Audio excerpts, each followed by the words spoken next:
Bonsoir à tous et bienvenue à ce nouveau séminaire de Positive Future. Nous sommes très heureux d'accueillir aujourd'hui Maarten Hager, qui est professeur à Utrecht, professeur de Urban Futures.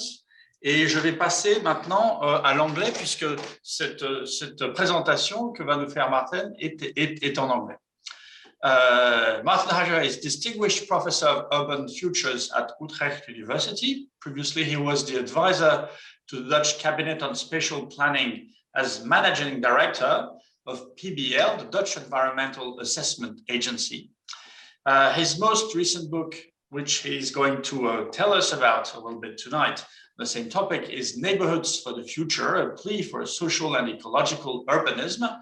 He wrote it with Peter Pelzer, Martin van den Hoek, Chris Tendam, and Edwin Witteler. And it's just been published. And the topic of tonight is, as you know, the current ecological crisis will transform the face and the destiny of cities. Neighbourhoods for the Future is based on the belief that we must rethink cities from the neighbourhood scale. It revisits the neighbourhood as the designated scale and arena for building our urban futures. The neighbourhood is small enough to be tangible, but large enough to make a difference. And for neighbourhoods to really work, residents must be engaged and the tactic must be integrated into broader social policy. That is, if we want successful cities. By introducing the concepts of neighbourhoods arrangement and neighbourhood ecologies based on examples from Europe and North America, Martin's book offers a new perspective on the relationship between different actors, resources, and rules in order to drive change and to prepare city dwellers and policymakers to realize their own sustainable neighborhoods for the future, which is, I believe, our desire. Martin, the floor is yours. Thank you, Sadi, and it's lovely to be in Paris. This is the fastest train I've ever taken to get there and back. And as always, if you listen to the introduction, you realize what a curious biography I have had, but I try and use it to my benefit. So what I will share with you is a teamwork with my co-authors, Peter, Martijn, Chris, and Edwin. Took us a better part of 2 years to create a database and so forth, but it was all inspired by the wish to intervene in the debate on making cities sustainable. And for those of you who have sort of looked at my biography, you will see that previously I also wrote a book being very critical about smart cities. And this is sort of a sequence to that. So what we try and do is we observe a policy debate and with academic work try and change the idea about the future and of the possible futures by writing this book. So that in that sense, writing a book is a performative. We wanted to enact something, not merely, to get it right, as in sort of solid academic work that other colleagues prefer to do. But what I will do with you is I will go quite radically through the scales of the domain of the urban, and you will see how I sort of try and connect these different scales to one another, which also shows that I sort of have a double background, being both an urban planner and a political scientist. So I often sort of think about political science when I write about urban issues. So that's by way of a brief introduction. Now here's the first sort of jump in the scales. I happen to be also a member of a UN panel, and that's the least known UN panel, I suppose, to many. You all know about the IPCC and you know about the IPBES, which deals with biodiversity. But there's also a smaller panel, it's called the International Resource Panel, and that deals with the issue of natural resources. And if you work in that domain, you constantly get the latest statistics about all the materials that are running out, or the effects of all sort of sort of technological developments that are taking place that assume basically that there is an endless supply of natural resources. So digital revolution is a nice idea, or windmills as an alternative coal is also a nice idea, but where does the steel come from, or where do the rare metals come from? And so that panel deals with that really crucial domain. If you think about how do we get a social and ecologically sound future? And in that context of the panel, I wrote a report and I shared the chairmanship with Mark Swilling from South Africa, in which we tried to calculate how much resources the urbanization that we assume is to come to house all the people that are going to come to the cities between now and 2050. And of course, we had to think about what we think is the most likely scenario for how these cities are going to be built in Africa, in China, in India in particular. These are the three hotspots for new urbanization. And by and large, we assume that it will follow the trend that we know so well in Northwest Europe or in the Americas, which is that there is a tendency for de-densification. So every single year is a de-densification tendency of 2%. It's a long timeline. And that means that if people get richer, they tend to move out of the city, and cities become suburban to an extent that Roger Kyle, for instance, has written about the suburban planet. So that is sort of a key problem. Obviously, another element of that whole vocabulary of thinking about cities is thinking still very much in modernist terms of high-rise, which is functionally segregated from business districts or so. Now, if you look at the resource requirements of that urbanization, basically you can say we are about to blow the fuses of the planet in urbanization alone. So not taking all the other things into account, just building these cities that we have online sort of for lined up for 2050, these predictions with concrete and steel, with tarmac and suburbs will just immediately rule out that we reach the Paris Agreement goals. So having done that calculation, we then of course sought to find alternatives. And I'm not going to go into details, but basically the argument is very, very simple, namely that if you change the urban form, so get to a higher degree of density, if you apply the energy conservation strategies that we now already know of, do the energy efficiency measures that we already know, and enhance people's awareness of their impactful environmental lives, we could create perfectly livable cities with a 10-fold decrease in resource use. And you have to then imagine that what's then the average density of these cities of the future would be something like 11,000 or thereabouts on average. So Paris is more than twofold that. So Paris 2022 within the périphérique, 22,000, Barcelona 24, but by and large, of course, cities are not that big. We know that the future urbanization, for instance, in India, by and large, will be or is projected to be in cities of about 500,000 in size. And these are, of course, far less dense. And then, of course, the argument is you have to densify them to use the impact of urban form. Now, having said that, I still think that it is just the sort of science that you get from a UN panel.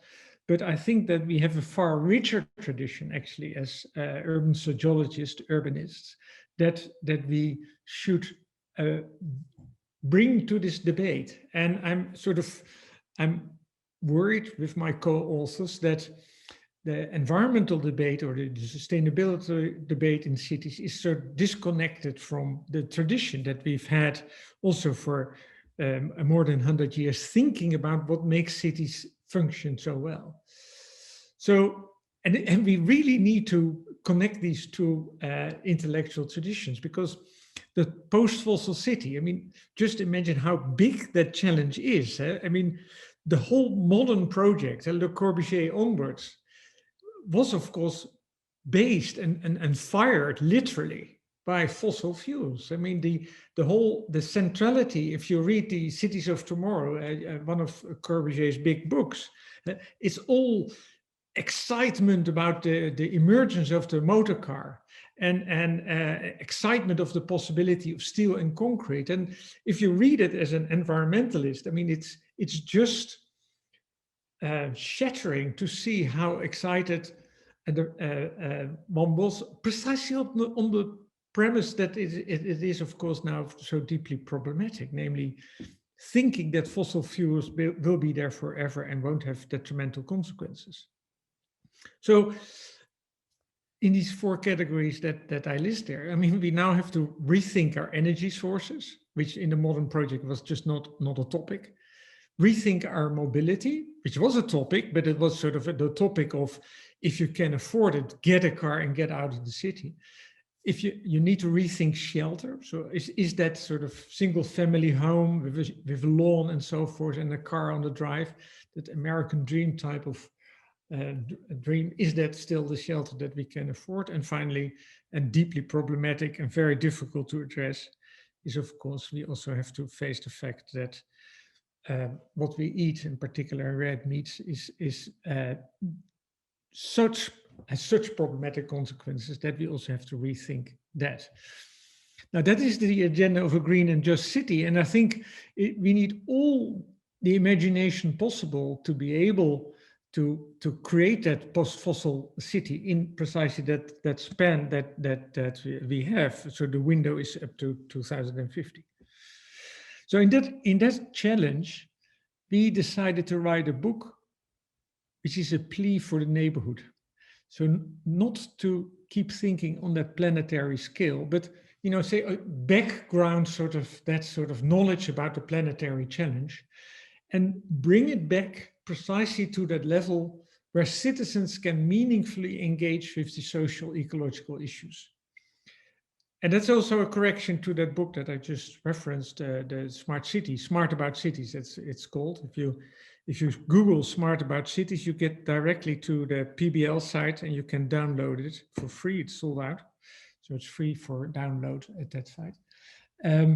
But smart cities, one of the problems that I had with that smart city idea is that it was also a buy-in of where urban politicians basically signed contracts with big ICT corporations that argued they had solutions for urban problems, making everything smart. But and we now know that, I mean, 10 years down the road, we know that many citizens were wondering what's in it for me. And also, of course, we realized that it's a smart technology is a very costly one. And sometimes you may not necessarily need it for the goals that you want to achieve.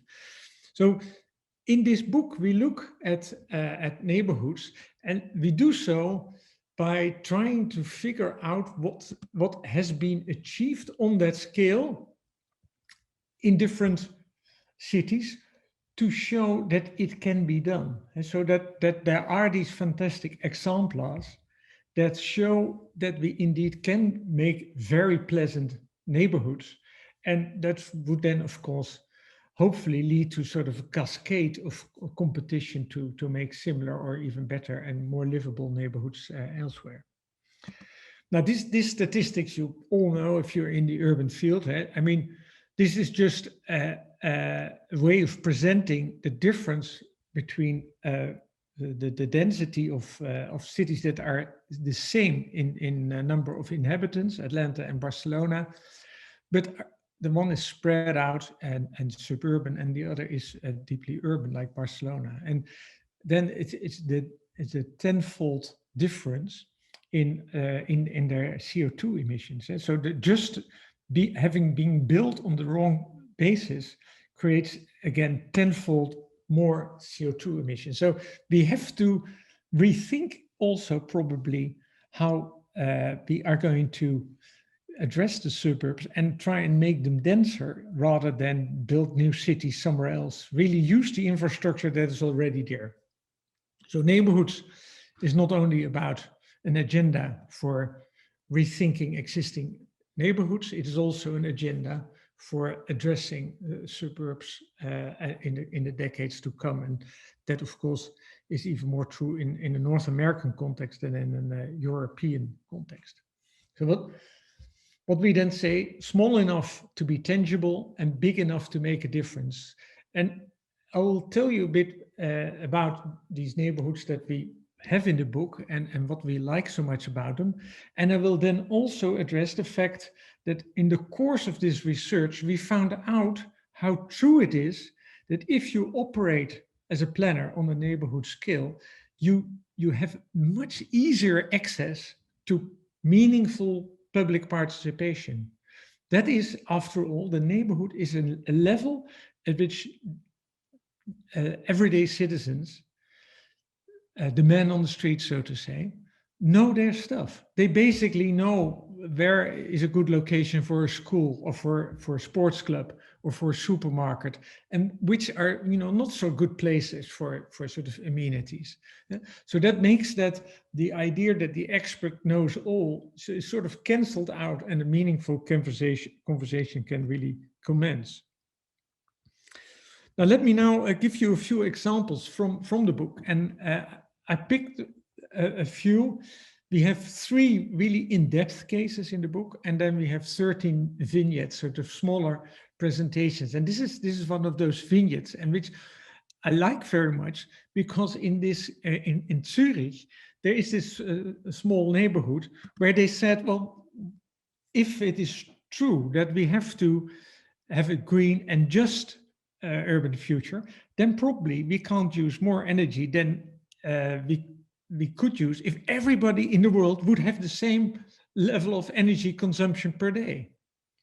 And based on that 2000 watt that you then have to operate your city, they created this neighborhood. And first of all, visually, of course, you see, hey, well, that doesn't look that bad, or it doesn't look as if we're sort of back to the Middle Ages. But behind, of course, the facades is the interesting stuff. So, for instance, in this neighborhood, there are no individual laundry machines anymore. They have been taken out of the homes. The homes are smaller, and also people.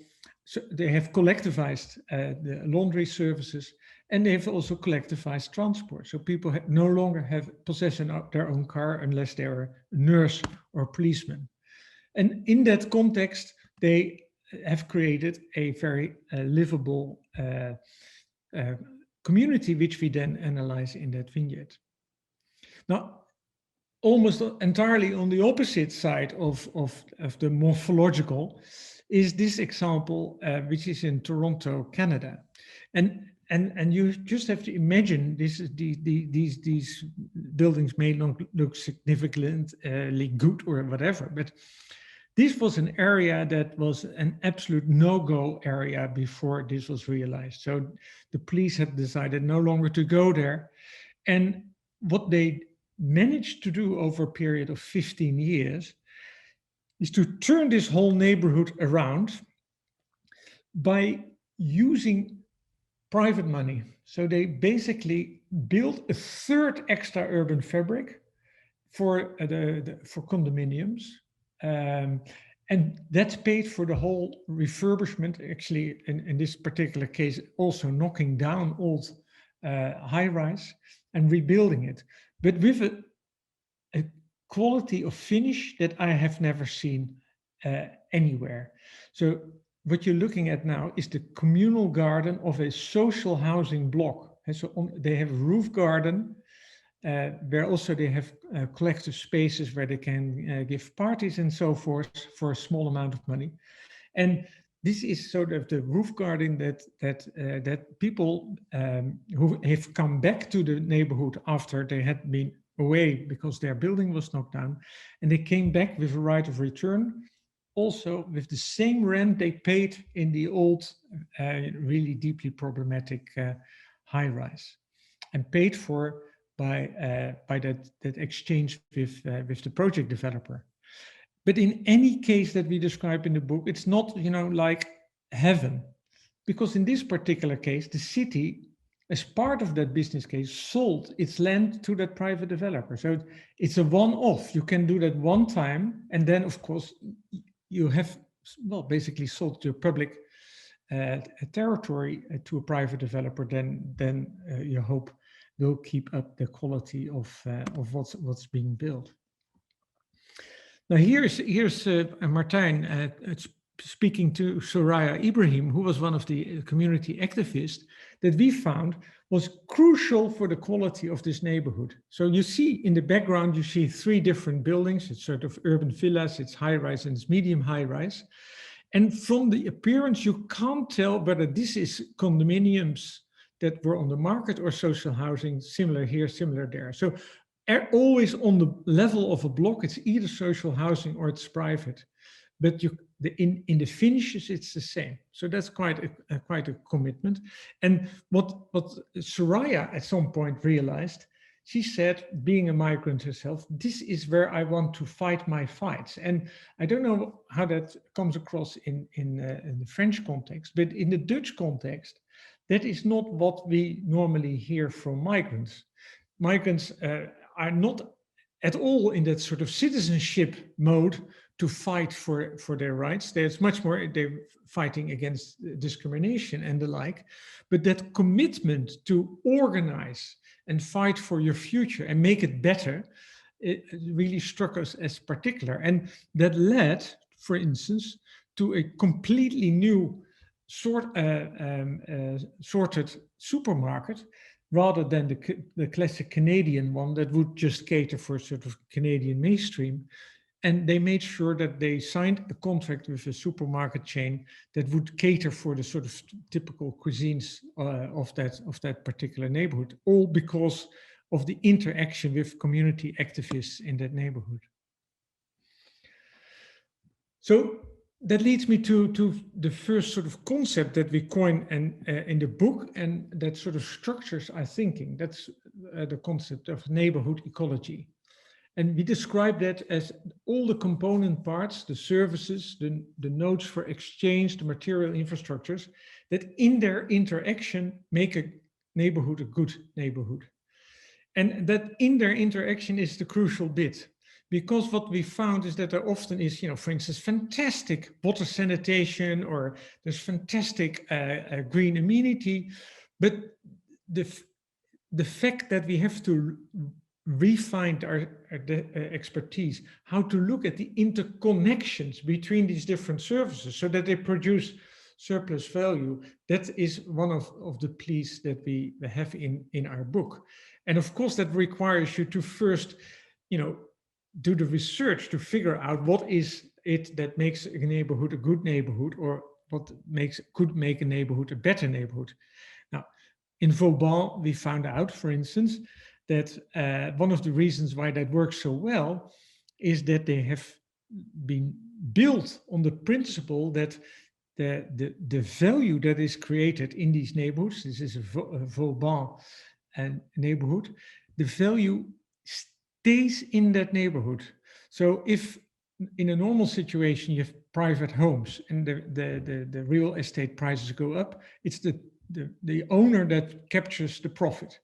But here, these blocks are owned by cooperatives, where so the residents are a member, but it's the cooperatives that keep the value in the neighborhood. So you get your money back and you get a surplus and interest, but you don't get sort of the extra money that typically you would get if a neighborhood functions well and people want to live there. Then of course real estate prices go up. But here they have a way of capturing that value.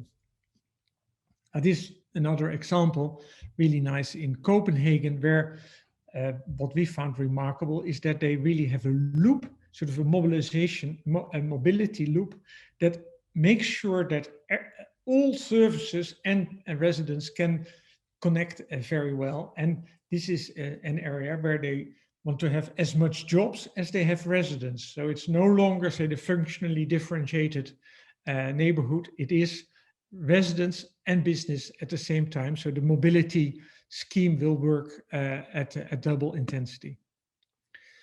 Here you see GWL is redeveloped in Amsterdam, and there you see, for instance, all the mobility of the neighborhood residents is outside. So the whole, on the level of a small or a big block, you could say, you see it's only green space in between and collectively used.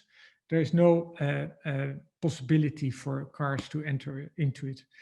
And Malmö, a big case, early case, of course, of trying to have a city of the future, stands out for its water management. But what I find also very important in this case is that it's not only a really pleasant area for the new residents, it's an old industrial site, but it also has created a public beach for a city that, you know, needs these public amenities, and therefore, of course, it also immediately creates double usage of its high quality, allowing other people from different residents in, and even people seem to feel so much at home that they walk in their bathrobes after having gone for a swim. So what you hear me saying is that there are a few things that are crucial. So I spoke about what we call the neighborhood value chain. So how can you keep your resources in the neighborhood, and that we think needs to be analyzed if you want to have a sort of truly sustainable neighborhood. We also found out that the simplicity of rules can often really help. So to have them goal-oriented rather than describing how goals have to be reached helps a lot by making people very inventive. The sense of ownership, I think the case of Toronto is and also of Vauban, very nice cases where you see that because of the cooperatives or because of the project developer that develops the site for 30 years, there is a vested interest in getting it right. So that's very different from, you know, allowing private equity developers in, but which is actually happening in the Netherlands at a very alarming rate. They're buying blocks of social housing up and re-renting it at horrendous prices, which is very unjust. And on the top, of course, a bit, if you know my sort of previous work, close to my heart, I believe in the fact that that good planning also has a narrative component, that the best planning is to have a persuasive storyline about the future, where people reiterate constantly why this neighborhood is such a good neighborhood. And again, if you do the sort of empirical research, you will find that that is actually what happens. So people will, in a good neighborhood, are often able to tell the story of that neighborhood. And I think that that not only reflects sort of a pride, but it also reflects a sense of purpose, and people sort of maintain the capacity to tell that story, and that sort of structures the political debate. Well, this I'll leave because I think I'm running out of time. But what you hear me saying is that my understanding of planning is not about looking at survey results and saying we need so many dwellings, so how do we build them most cost effectively. I think that, and that's where my chair also is, Urban Futures, or your program, Positive Futures, is crucial, that planning is always and has always been about shaping new aspirations. And I think for the Netherlands, that is at least the case. We have had a sort of a quarter of a century where that sort of positive thinking about planning was far less popular than it has been. And we need to now recapture that capacity to think about shaping aspirations rather than, you know, like so many sustainability scholars do. They are doom and gloom. And if we don't act on the climate crisis, we've had it, like I did a bit in the beginning, admittedly. But I think if we can show what neighborhoods can look like if you really are zero emission, or even, you know, you have a positive energy record, then and they look nice and feel good, then of course people say, I want that too. And that sort of political project based on aspirations, that's the trick of urban planning. Now, what I wanted to do now is to go one layer deeper yet again, and this is an experiment I took on just a month and a half ago. People asked me if I would be willing to write on a topic that I've been writing about for a long time, public space. And it's implicit or in the other examples from the book, because I think that if public space is not in order, it's very unlikely that you will get community participation, that you will get, you can address actually, commitments from citizens and the like.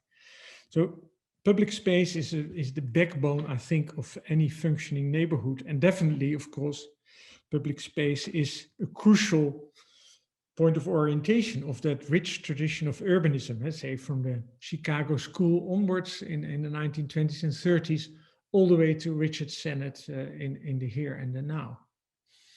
But what you're looking at in the meantime is a neighborhood, again, it's a redevelopment of an area in the harbor of Rotterdam. And Rotterdam is by far the most interesting city of the Netherlands at the moment.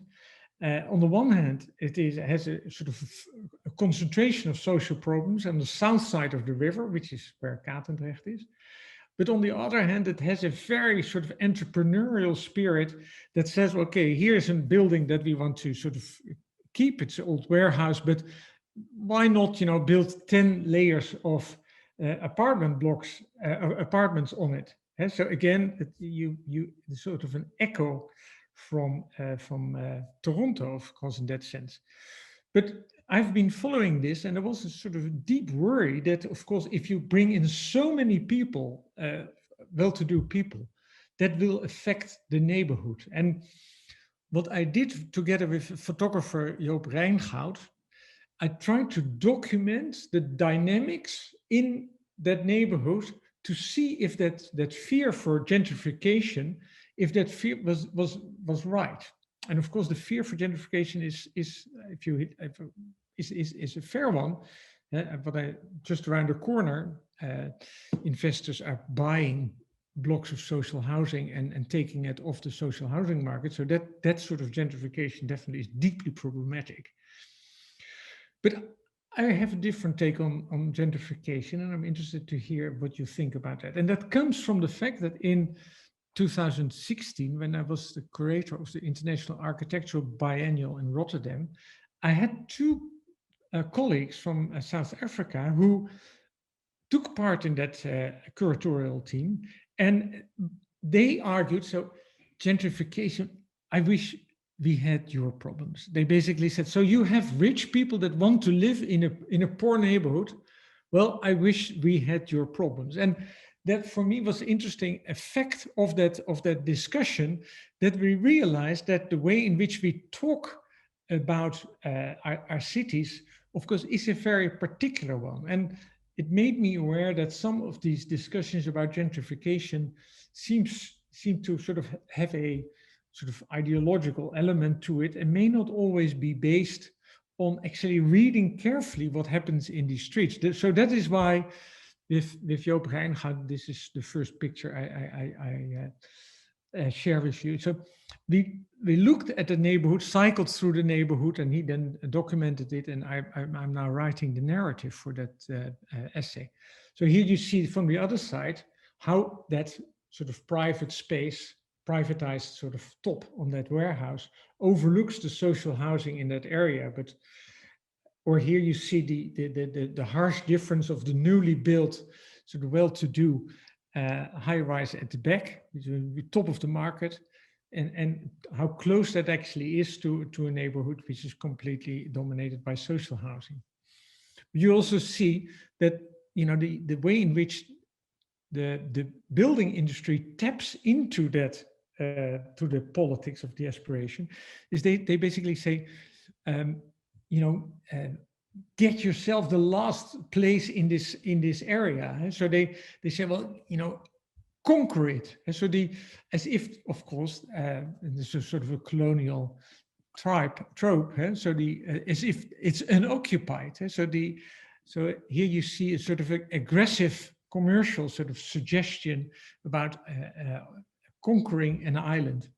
But in the meantime, if you look around, it's not as if this island is at the moment be bothered by all the new influx of people, and the sort of the solid sort of working class culture seems to thrive and be almost unaffected. So of course, if you look at the area in such a way, you must be careful in how you read these sort of photos. I mean, this looks all too nice almost. But if you look at this picture, and this is where Joop spends a lot of time, they have created a space where these different people from that neighborhood can gather. Now, here you have one of these elements of a social ecology. Without these spaces, I don't think that neighborhood would thrive, or without these sort of redundant corners where it's away from the high rise, and where indeed sort of the old working class still meet as a sort of, if you remember, the Naked City by Oscar Jorn and Guy Debord in the Situationist movement. So that they would spot this as the quality of the city. And I close with this particular picture, because I think this picture is actually a very subtle registration of how I think that you could also see that neighborhoods can cope with variation in composition. And so in the back end, you see, as of course, Corona time, so that's why these terraces are now not in use. But this is all a pretty expensive restaurant area.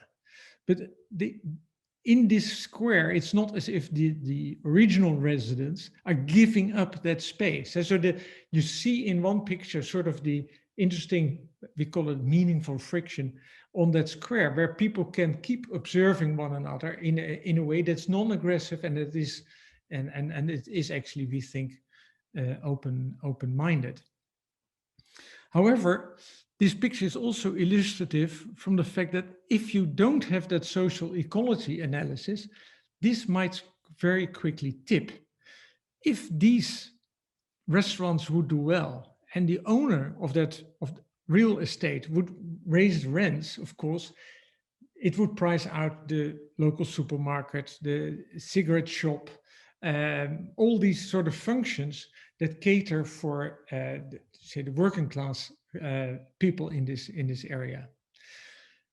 Our argument with that neighborhood arrangement is that you can use very simple rules to actually stop such gentrification. So if you, for instance, would choose to put this real estate, which is now still owned by the housing association, if you would put it in a separate association that can sort of tap the rents of this very successful to subsidize the cigar shop over here, you could maintain a quality of the public domain that is part and parcel of what we think are well-functioning neighborhoods of the future. But you have to do it in time, because otherwise, once it's gone, it's gone.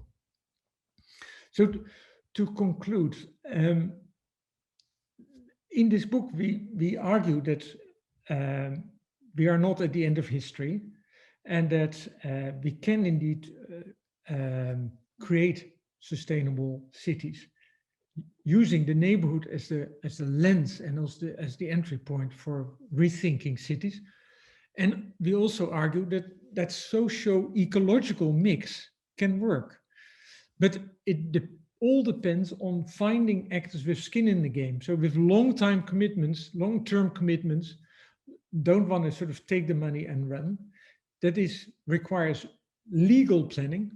It requires rules that keep the created value within the neighborhood, and we've shown several examples of it in the book. And a strong shared public domain, like I try to explain a bit further with the material from the joint image essay, as we call it, that I'm just completing right now, and a carefully attended storyline. So if you want to have the sort of elevator pitch from the talk, I say, well, you know, we have a wonderful tradition in urbanism. I feel it's disconnected from the way we approach the sustainability issue in cities, which has much more of a relationship with using smart technology and the like, but not enough with the, you know, the good urban sociological thinking that is so rich and that connects so well to this agenda potentially. Let's tap on that urbanist tradition to address climate change and issues of justice in one go. And then I'm really optimistic that we can get it right for the cities of the future. So I'll stop sharing, and I'm interested to have a conversation with you on what I just presented.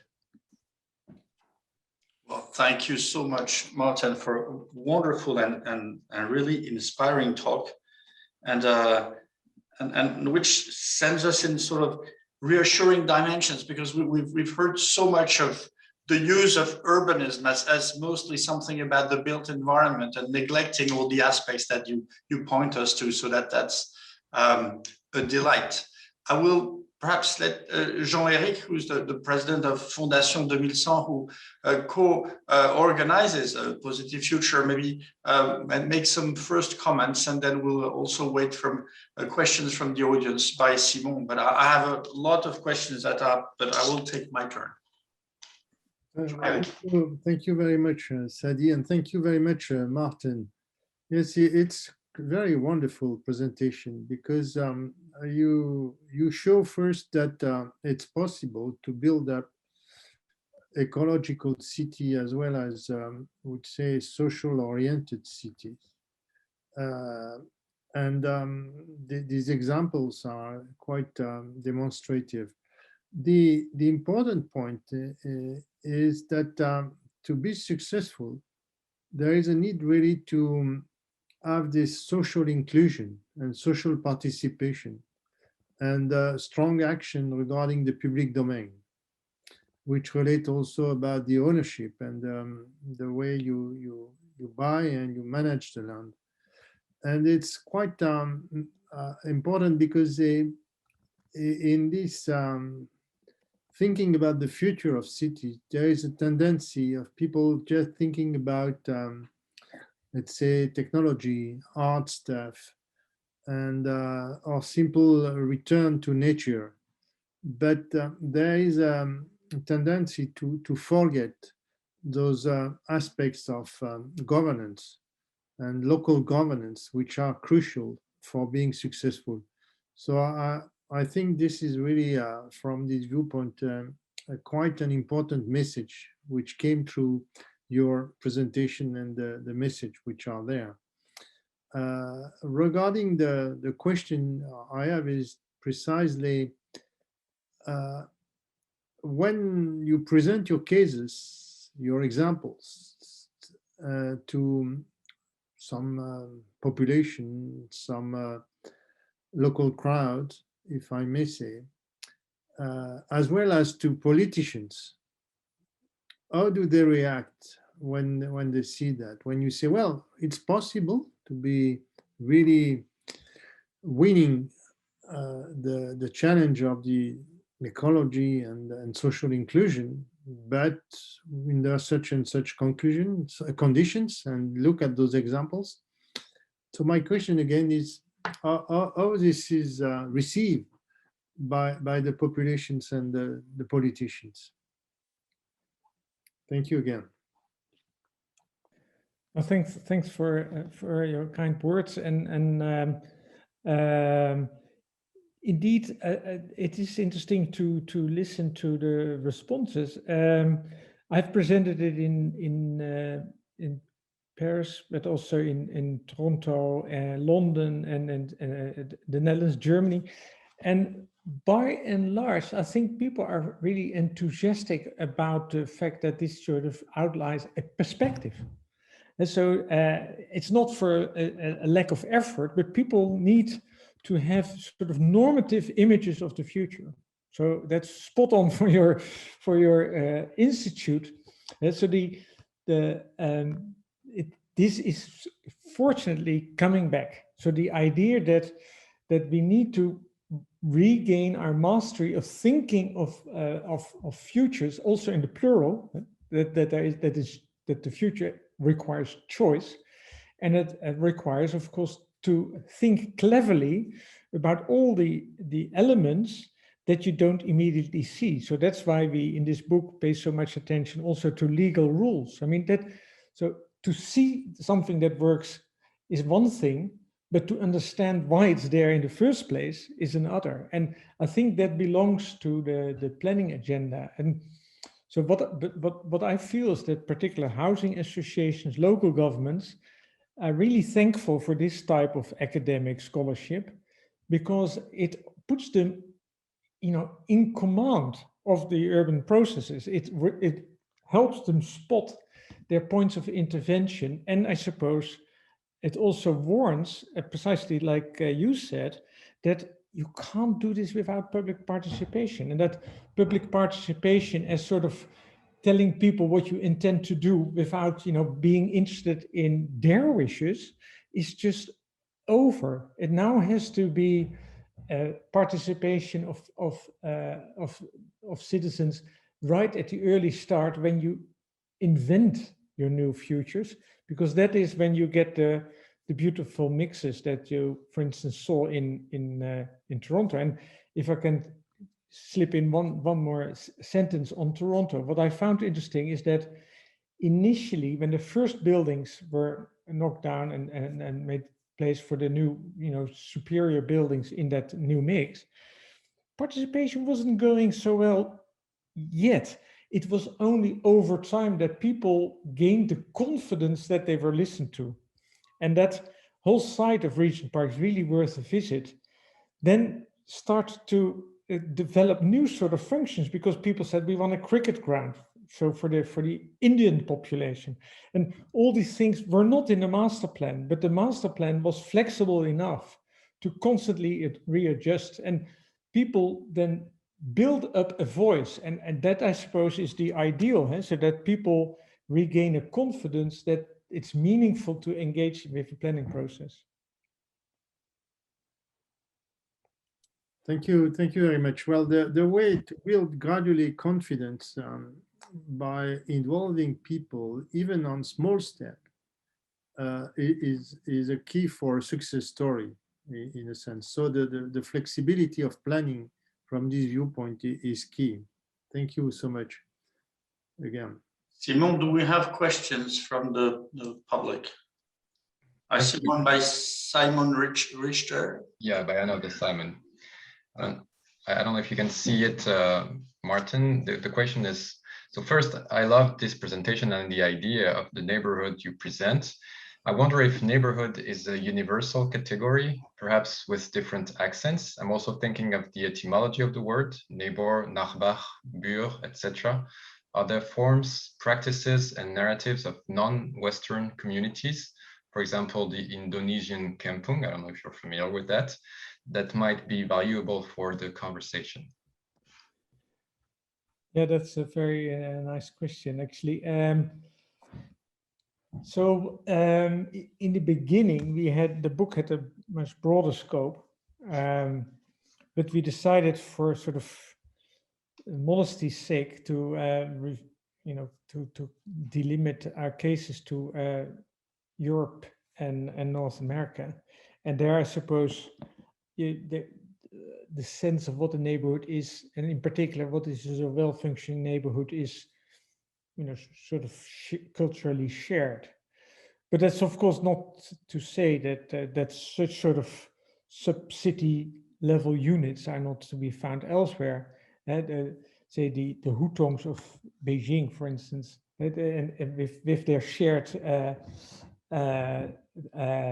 sanitary services and so forth, are of course extremely well-functioning neighborhoods with lots of solidarity and shared services built into them, and plenty of tradition elsewhere as well. However, if you look at what in these global south contexts now gets built, by and large is an echo of our 1920s urbanism, and not for the better. So the sort of the functionalists built cities in Iran, if you have come across them, or China until very recently, are not at all creating the sort of public amenity that could be created if you build from scratch, because they follow an imaginary that is very much that of the Siam with sort of a few twists. So then the question is there an alternative where you could build just as quickly for the urban population that then immediately also allows for neighborhood sort of social ecology to develop? And I think there is. So if I would have a grant, I would definitely get a research team on a couple of these examples from the Global South. Actually, that would be something that I would really like to do. And one of the cases that I would definitely then include in that book would be Addis Ababa. So Addis is a magnet for ICT and financial services. Of course, the country is now in a bit of disarray, may I say.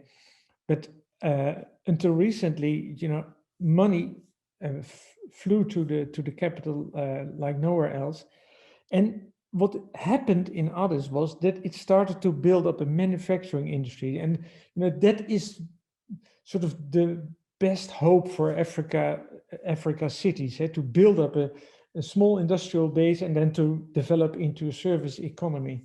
And what they managed to do there, not in all parts of Addis, but in the eastern part, they managed to create indeed consolidated neighborhoods opened up by light rail scheme. So before people, massively owned cars, they got adjusted to traveling on a light rail. It's the only light rail in sub-Saharan Africa that I'm aware of. And the scale of the neighborhood was not too high. And very importantly, it allowed for urban services on the ground floor level. So not building sort of quarters for living where people had to travel out to go to work, but it allowed for work to be in these neighborhoods. So it shows that if you have the right sort of imaginary according to which you build your extensions of cities, and I suppose if you have a public hand, rather than it's just privately owned land that's developed by a private developer that's only interested in the development of that plot, then you can indeed see that neighborhood iconography and discourse can also be very meaningful in very different contexts than the ones that talk about neighbors or nachbar or all the other nice elements that you quote there. I'm sorry, Martin, I didn't catch the name of the city you were talking about in Africa. Which one?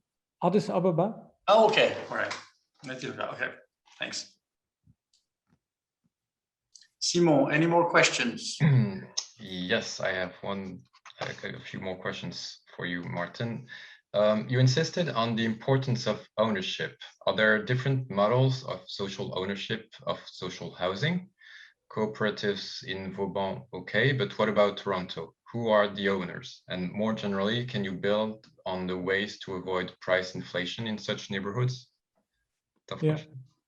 Yeah, so I mean, absolutely to the point. And as I say, I mean, it's not all the gold that shines here. There's lots of things. The dominant trend, I suppose, is negative. So with foreign direct investment on a neighborhood level, pricing out residents, it's a disaster. That's, it's too much money. Quantitative easing goes into real estate at the moment and is ruining neighborhoods. So that's the predominant development. However, there are indeed, I think, examples of alternatives.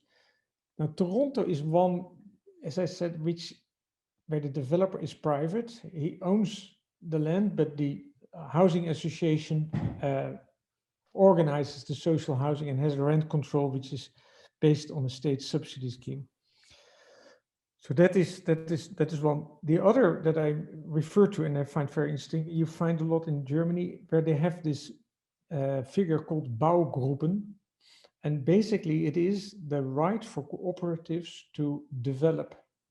And that's important that it is well embedded legally, because if you have 40 people and you say we want to develop this plot, you can leverage the money that you have by a bank. So you as a cooperative, you can actually leverage serious money from private banks because it's a legal entity.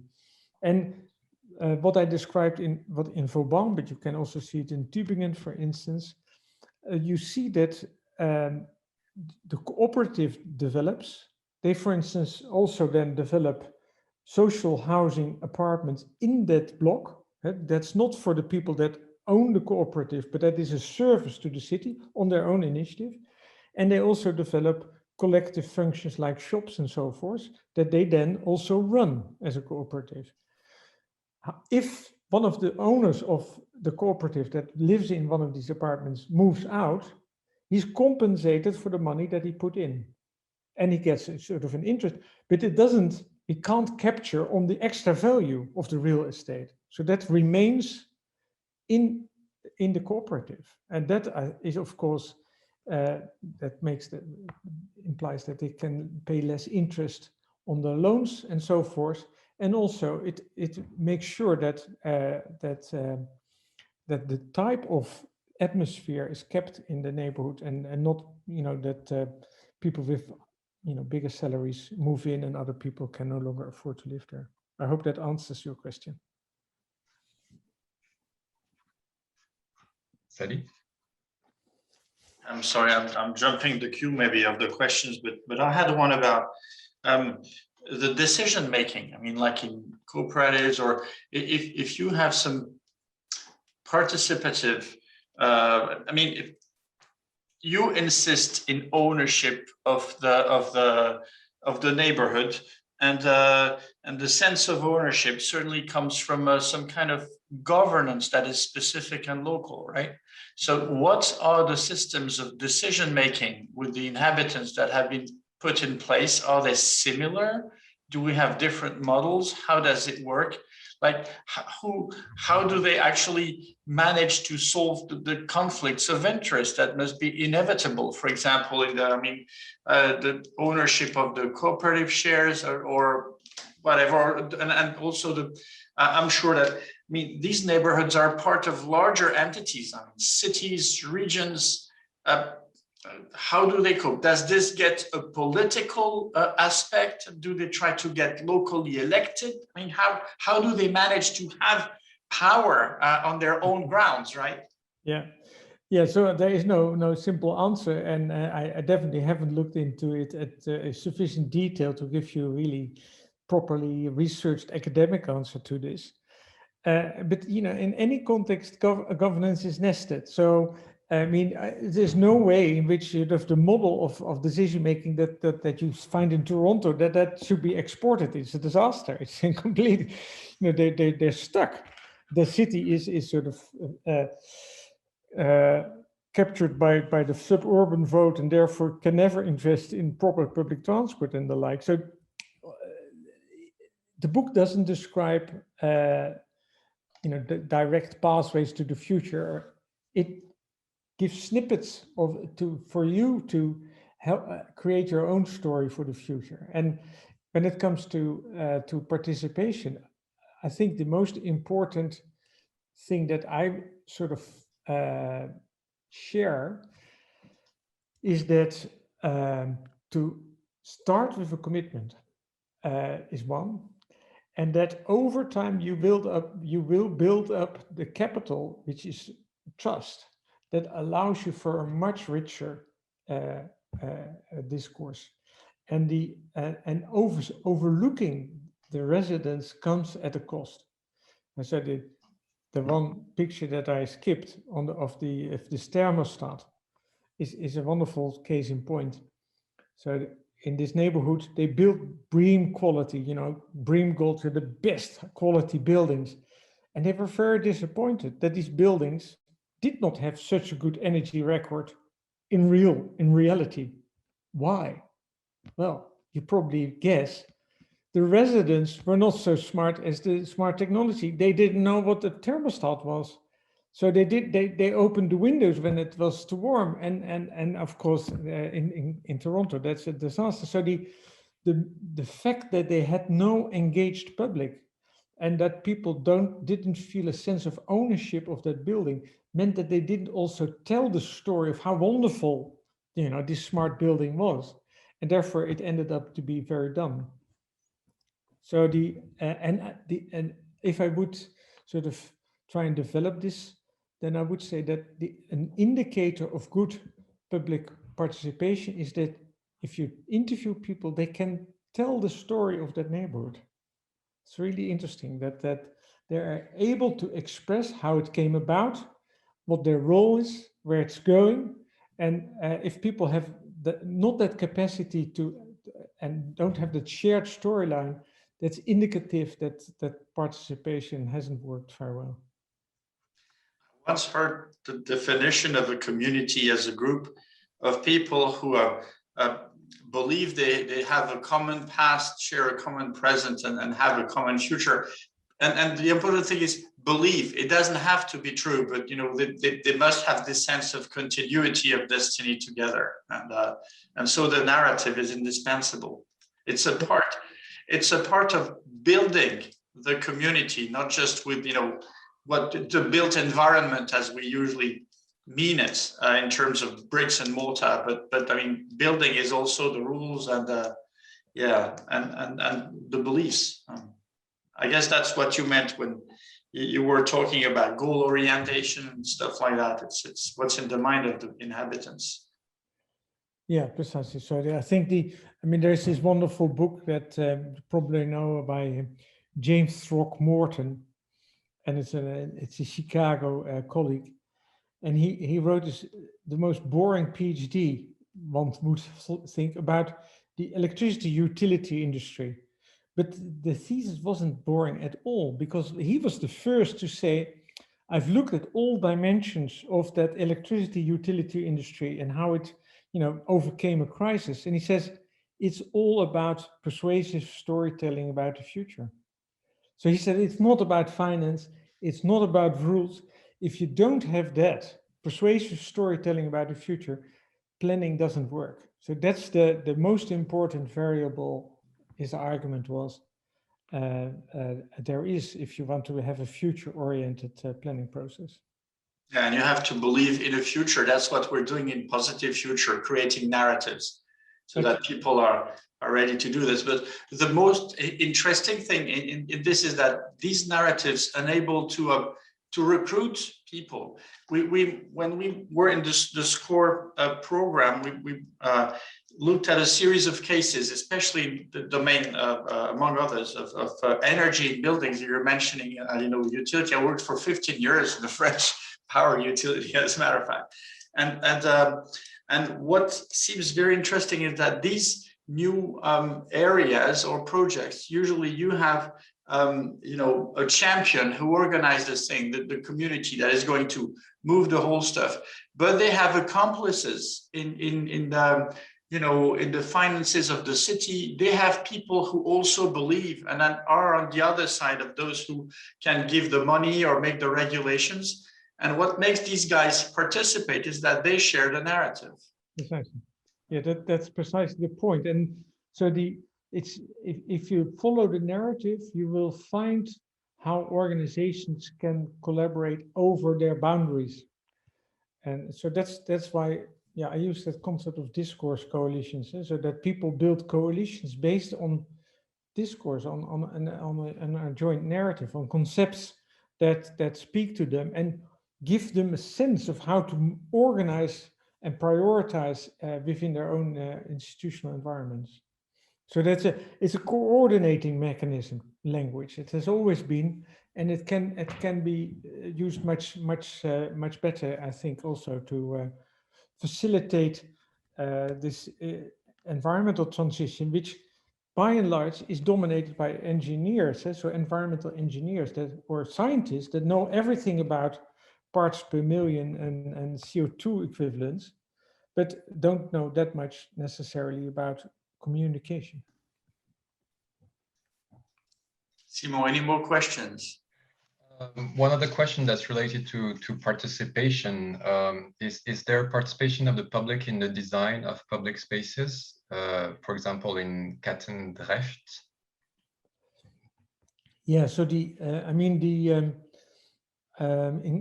Katendrecht, I think what you see in the functions, so that, for instance, that Verhalenhuis has all sort of different, also kitchens, communal kitchens and so forth that they organize. So that's very participatory. But I find a much more interesting example again in Vauban, which was a development where they immediately said, what we have to prioritize is the interaction between the built environment and the ecological. So they wanted to have as much possible space, green space, moving into the new urban fabric. And of course that then raised the issue, what do we do in that green space? Is it allowed to have a playground there? Because that's not ecological. And so they had a discussion and ended up with a public debate on what sort of playgrounds, and also to install a pretty expensive pizza oven in that space. And the municipality did not want that because they said, it's going to be vandalized, and then money's public money down the drain. But the quality of the participation made, and the process was so difficult that once it was erected, it was a matter of pride to keep that pizza oven in its perfect shape. And it is run by the citizens themselves because it's, a product of their own sort of participatory process. So that's quite a nice example, I think. And also, I mean, for us in our sort of urban context, to have an area in a city where people from the neighborhood take turns in the shop. I mean, in the Netherlands, that's quite unheard of. That you are a member of the cooperative, so therefore you serve, a couple of days a year in the shop. It's your shop. You buy there. It's your shop. So the products are cheap because, why make a profit? It's your shop, right? So the fact that there is an alternative to sort of the way in which we have supermarketized our neighborhoods, I mean, is visible just across the border in southern Germany. I hope you will give us the names and all these in the book. Yep. Okay, excellent. Simon, any? Yeah, there are other questions. I'd like to ask one if you allow me. So you have a pretty optimistic vision of the future, but actually what you're telling us about is just initiatives that exist right now and that could be generalized in the future.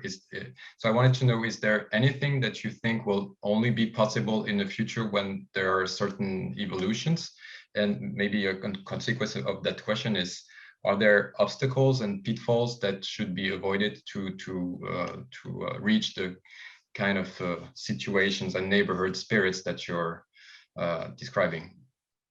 Yeah, so you describe me as an optimist, but I'm not sure that I am. I like to show positive futures and give examples and also describe pathways to get there.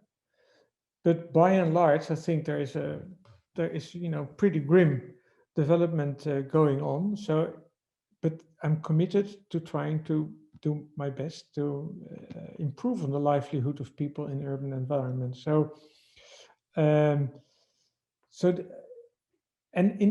mean, real estate is perhaps the most political entity there is and has always been. I mean, if you look back at what made the modern project so incredibly powerful in the 20th century, that was, of course, the fact that there was a private car that people could buy in a suburban house. And of course, people had wages that went up.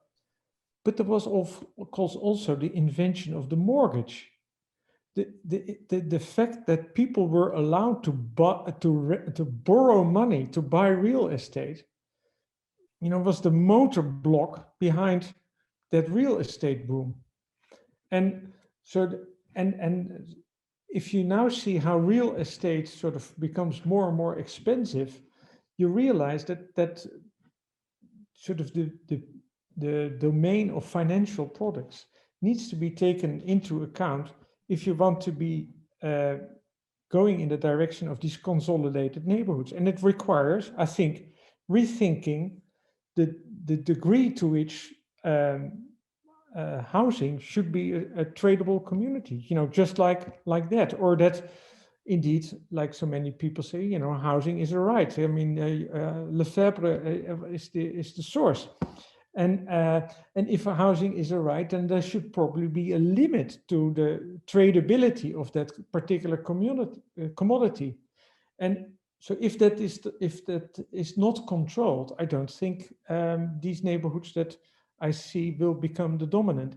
If, however, you would now put an end to this sort of speculation in moving into social housing neighborhoods all over in the US or also in Europe, if you put an end to it, which you can do by politicizing it, then I'm more optimistic. But I mean, Berlin has tried it, Barcelona has tried it, Berlin has had to reverse it because of the courts.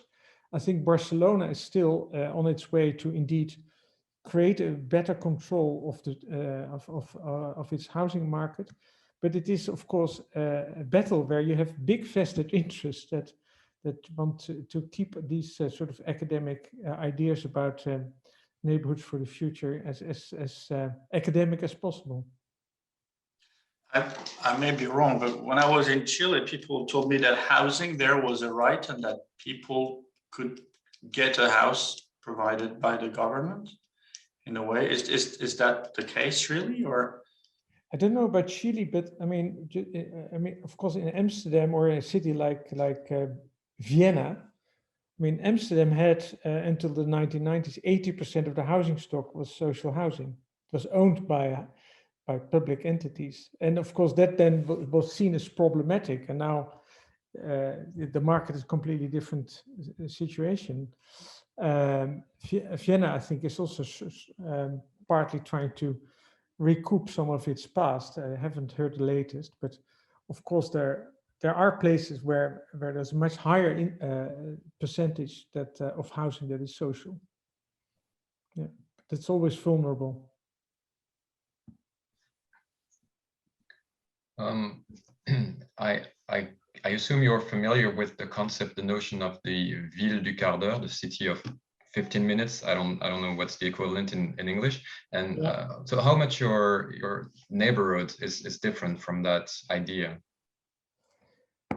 Yeah, so we spoke about it, Sadi and I, just before we opened up. And I think, so in the first chapter, we reference what that idea, the 15-minute city, and also the super blocks of Barcelona, which I think are encouraging and similar examples. So both work from the inner city outwards. So the idea that the inner cities are the place where you make your real change. I suppose a difference with my book or our book is that we really take particular neighborhoods, whether they are in the inner city or on the outside of the city, as a starting point of our research. But similar is the idea of a fundamental break with functional differentiation. So to bring back work into the neighborhood. So Nordhaven is of course a wonderful example of a 15-minute neighborhood. We did calculations in Utrecht and came to the very obvious conclusion that Utrecht is already a 15-minute city. But so and all based on the fact that in Dutch cities with their medieval past, the car has never been the dominant. So that it is still very easy to bring back the bicycles and the pedestrians and get to the right mix.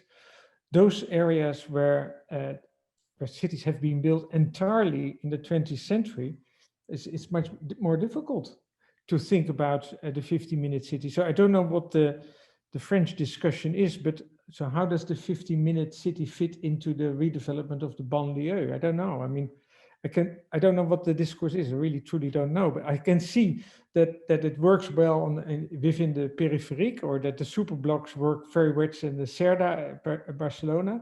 But what's the imagination of the 15-minute city on the banlieue? I mean, and there I suppose that people like Edward Glaser and so forth say, okay, the goals are right, pedestrians and bicycles and slow and public transport first, but the 15-minute city concept is wrong in the sense that it seems to suggest that the interaction between a satellite city and the inner city is then problematic because the distance is too big. But I should be modest. I don't know what the French discussion is and to what extent the 15-minute city also includes a future for the banlieues. Sadi? We still have time. I heard that some people were having a very interesting initiative with building information modeling, which makes citizens try to model on a CAD software what could be their cities. And I don't know, Bernard Stiegler told me about this. I don't know much, but I understand that we now have tools for making mock-ups on cities and doing that in a collaborative manner. Is that something that's developed, or? I don't know. I'm not familiar with that. By and large, I believe very much in experiential futuring, where it's much more about showing people that particular futures that are an option for them already exist. So this book basically tries to do that by showing examples from elsewhere, saying, well, it can be done. So, and experiential futuring would then, of course, be, try and go there and feel that it's already there. So the idea of technological supports for the participation, I've seen gone wrong more often than I've seen it go right. And because a decision support system is as good as what you put in it. And I suppose I'm a bit old-fashioned there. I know. I mean, nothing can replace direct embodied experience to make you believe in something. When I created my lab, this is because I visited what Volker Hartkopf had constructed with the intelligent workplace in Carnegie Mellon, and I came back. It was, I believed in it. And you can hear about the concentration camp and extermination camp as long as you haven't visited one in Auschwitz or whatever. You can't really understand what that was and how real it was. Yeah. So I hear you, and I think you're completely right. Jean-Eric. Yes, you focused the presentation and your analysis on the neighborhoods. Did you have come across experience of change in the core of cities? Because, for instance, in Paris, we can imagine that we can do something in the banlieue, in the suburbs, some of them. But thinking about really changing things in the core of the cities with a real participation of people, a change in the ownership and so on, would seem relatively difficult. It's a kind of museum city in a sense. Yeah. And when you see a city like Marseille, the second largest city in France, there is a lot to be done in the core of the city. In fact, Marseille is the results of the gluing of more than 100 small villages, which have created these big cities. At the same time, there is a need for doing something in the core of the city itself. So do you have some examples where there is a real thing done, not on the neighborhoods, but on the suburbs, but really in the core? Yeah, well, if we would not be in a Parisian call, I would say, well, I have the understanding that you're doing the right sort of thing at the moment in Paris with readjusting your sort of your mobility, at least. The sort of the disastrous turn where the inner cities became sort of completely touristic product, which is also, I suppose, the product of what is it, 25, 30 years of sort of recent urban history, seems to, at least to my impression, sort of have halted, at least in the sense that people realize that probably a return to the complete Airbnb dominated inner cities is not what they really want. However, I mean, financially, of course, many people have started businesses on that premise. And so if you really want to readjust that will be a fight, a political, absolutely political fight that needs to be fought. What I'm quite hopeful for those cities that have a really strong core with a high character. So like Paris, like Amsterdam, and all these other cities, because they can constantly readjust. They can just cater for all different functions over the decades. And so the Amsterdam Canal Zone is pretty solidly touristy. However, the new startups in ICT all want to sit there. So they even within a 17th century canal zone, there is something to the urban atmosphere that constantly allows it to reinvent itself. So in that sort of inner city development of old historical cities, I'm less worried about, despite of course the predominance of tourism, but they at least have the capacity to adapt. So if you would change the rules, the cities would not be lost. Cities that have been built on a 20th century basis with a single purpose in mind, well, that's a hard one.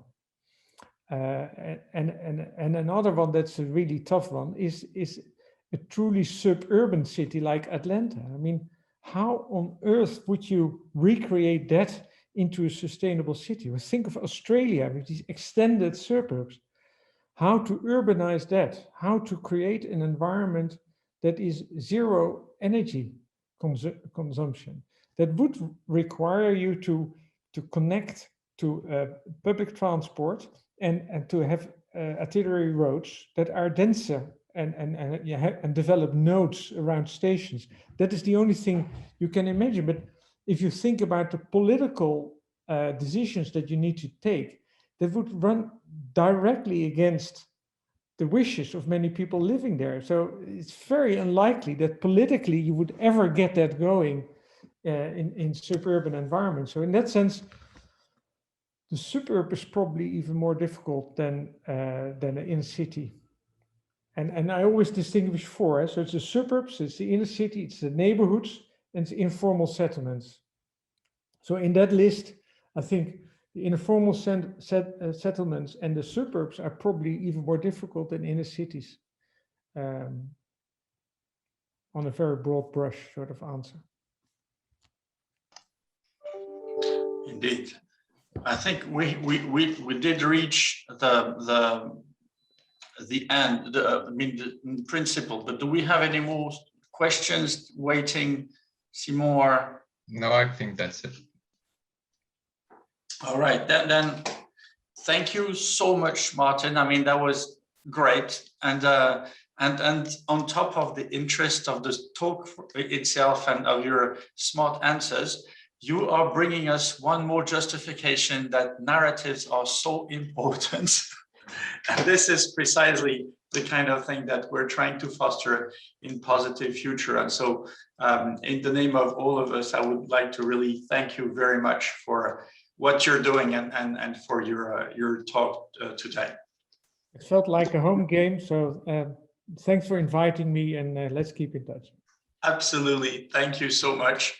And I will keep you posted with the developments of Positive Future. Just for those who are not aware, and actually nobody should be aware, but we received an enormous amount of works for the competition, and some look like really splendid. Excellent. So, thanks to everyone. Thank you very much. Goodbye, everyone. Thank you so much, Martin. It was excellent. Thank you so much. Pleasure.